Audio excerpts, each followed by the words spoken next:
Trucking stocks are sliding. Major companies are losing billions in market value. And even when some firms beat earnings, their stock still drops. So what's really going on? Is this another freight recession or just market panic?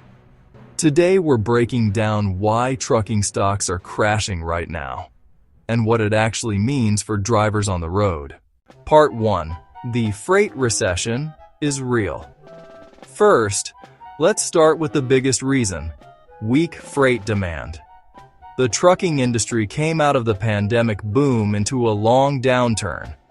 By late 2025, the sector was still dealing with one of the toughest cycles in recent history, marked by weak volumes and shrinking margins. At the same time, freight tonnage dropped, shipping rates stayed low, and companies struggled to maintain profits. That's why analysts say the trucking stock sector is under pressure mainly due to lackluster freight demand. In simple terms, less freight equals less revenue, equals weaker stock prices. Part 2. Costs are still high. Even though freight demand softened, operating costs didn't.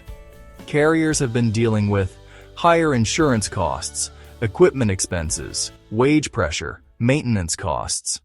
Rising non-fuel expenses and unpredictable volumes have squeezed fleets nationwide, pushing some companies into bankruptcy.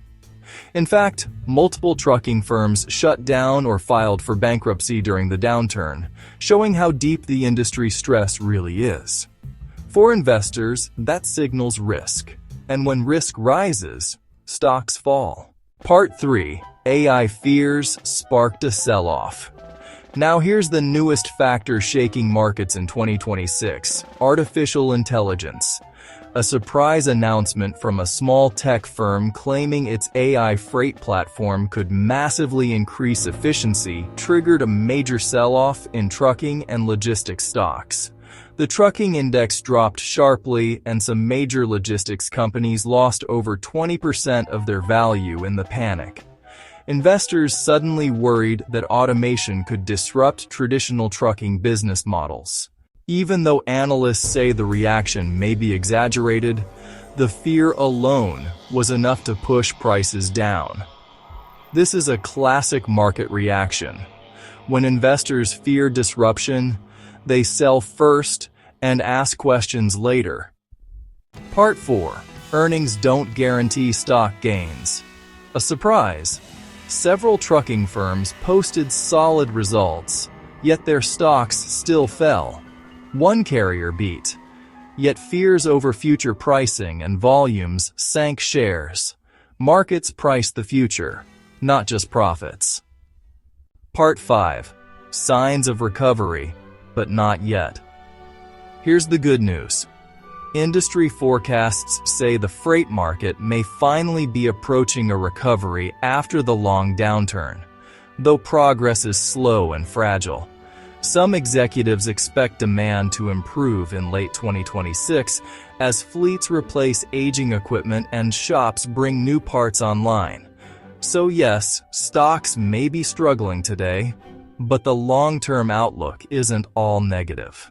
Part 6. What this means for drivers. Now, the most important question: should drivers be worried? Here's the reality.